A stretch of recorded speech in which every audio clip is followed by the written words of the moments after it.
History Storybook Theater. Hello, and welcome to this week's episode of History Storybook Theater. I am, of course, your host, Connor Anderson. This week's journey takes us back through the annals of time to the year 1066, a year forever infamized as the year that the Norman invasion of England took place under William the Conqueror, Duke of Normandy. The Norman invasion of the then Anglo-Saxon British Isles led to countless cultural and societal reformations and changes that forever changed the face of English society. So journey with me back to that fateful year as we explore some of these cultural and societal reformations and the ramifications they had on the shaping of the England that we know today. Buckle your seatbelt. The year is 1066, and the country of England lay under the rule of Edward the Confessor, who took the throne in 1041, following a number of years of struggle for the crown by numerous contenders, after the kingship of Canute, an Anglo-Saxon warrior monarch. England at this time was growing in both scientific advancement and population as a whole. Numerous towns dotted the English countryside, as did a number of scientific agricultural advancements, such as watermills and fields being turned by the newly invented plows.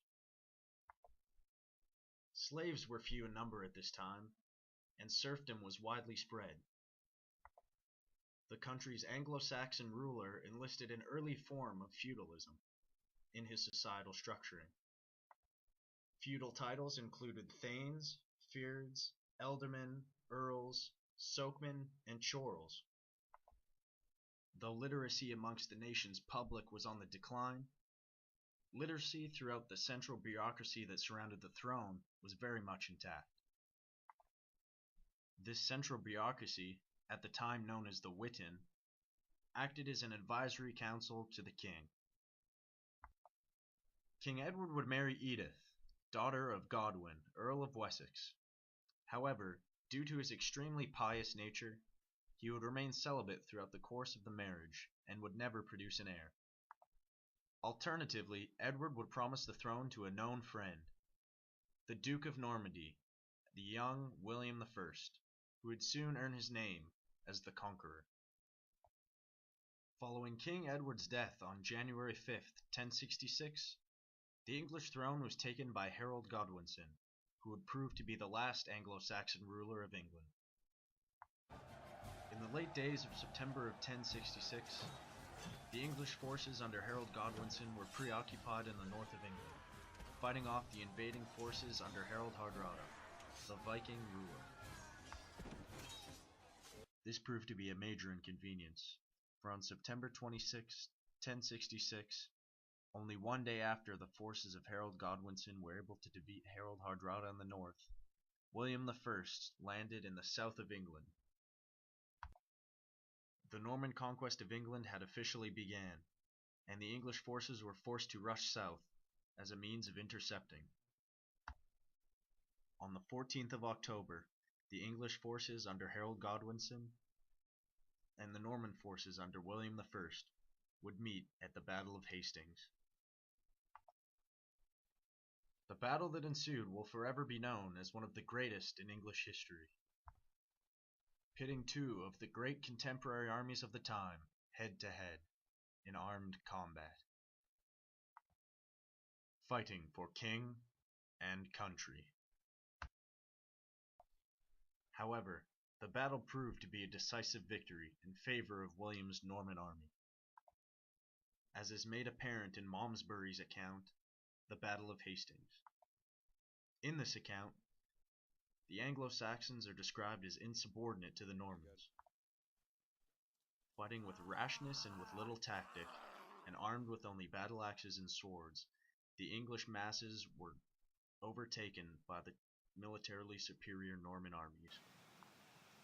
With strong, able-bodied longbowmen, supported by cavalry, the Normans won the day using tactic and technology. The English king Harold Godwinson was killed after being struck in the head with an arrow. The death tolls were innumerable, and William, now the Conqueror, was victor and King of England. Wow. Truly scintillating. William the Conqueror. A conqueror on top of his game. Equally as impressive as William's conquering of England in 1066 were the years following the conquest, in which William was the ruling monarch of England. In these years, as ruling king, he instituted numerous reformations that led to countless cultural and societal changes in England. So come on, let's dive right back in and take a look at English society in the years following the conquest. William was officially coronated on Christmas Day of 1066, where shortly after he consolidated his control and settled many of his followers in England. In the first 6 years of his reign as King of England, from 1066 until 1072, William I's agenda consisted of a number of major items. The first and most immediate of these items was to ward off the Anglo-Saxon revolt that occurred shortly after his taking of the crown. The taking of the English crown by a Norman conqueror and the subsequent influx of Normans holding positions of power shortly following William's coronation came at the great dismay of many of the Anglo-Saxon populace of England. The second item on William's immediate agenda, to ward off external threats to England, most namely that of Scotland, who at the time was under the control of Malcolm Canmore. Thirdly, William had to suppress uprisings in his continental kingdom of Normandy. These included a revolt led by his own son, Robert Curthose. Lastly, William aimed to help and support his Norman followers in England. He did this by endowing numerous plots of land to the growing Norman population and placing a number of his Norman followers in position of high power. The face of English society was changing rapidly under William's rule. England now held more ties with the southern continental countries than it did with the northern Scandinavian countries as it had before. English land was primarily divided amongst the Normans, and emphasis was being placed on the French language, leaving the English language to the mere commoners. The English church under William I undergoes massive reformations. Stigand, the Anglo-Saxon Archbishop of Canterbury, rebels against William in 1069.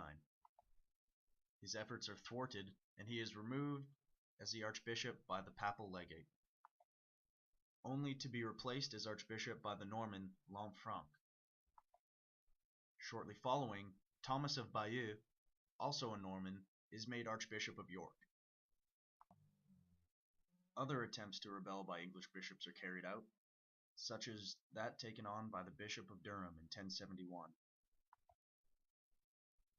However, these efforts too fail. The bishops are replaced, and the Normanization of the English Church only increases. William, working closely with Lanfranc, merges church and state. Church lands officially become part of the feudal system. William also conducted a massive infrastructural expansion within England. A number of new towns were established, and numerous fortifications in the form of castles were erected, as a means of securing the Norman government from the Anglo-Saxon rebels. Rochester Castle, found in the southeastern county of Kent, is one of these fortifications. The castle's large keep is its most prominent feature, and is one of the most well preserved in England or France. The White Tower, which holds the famed Tower of London, found in London, was also built under William's reign.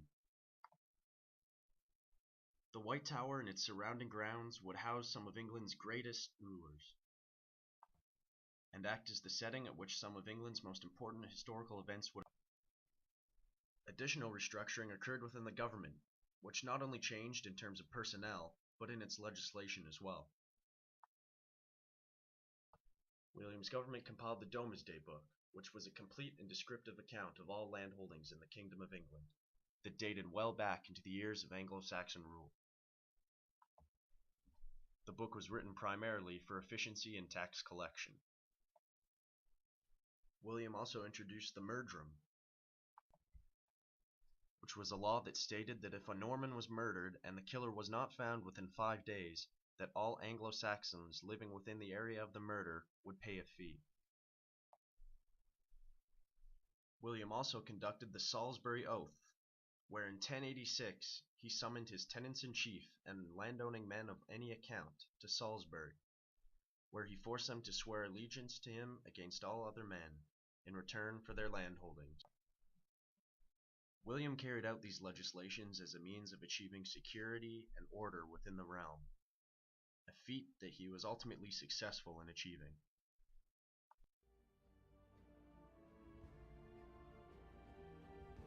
Though the Norman conquest of England and the subsequent taking of the crown by the Norman conqueror William I is an often criticized and controversial historical event, the undertakings of William the Conqueror in 1066 and the years following were nothing short of extraordinary. William's imposition of the French language within England is still apparent in the English language today. Norman architecture is used in creating structures that remain some of the most recognizable in modern England.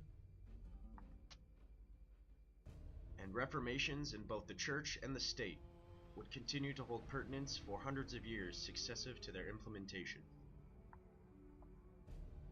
All things considered, the Norman conquest of England, under William I, Duke of Normandy, played a pivotal role in constructing the English history that is known and studied today. Compelling and rich. There you have it, folks.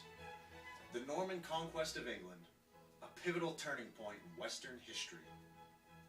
And that about does it for this week's episode of History Storybook Theater.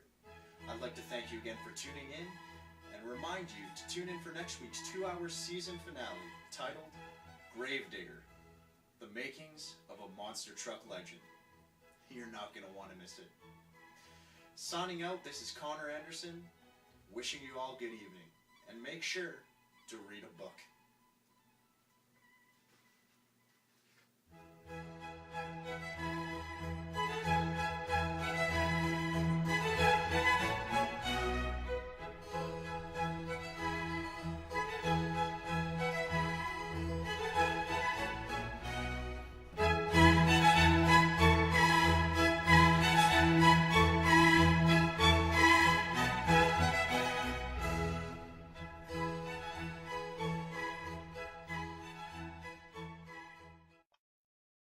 Make room for the Candy Man.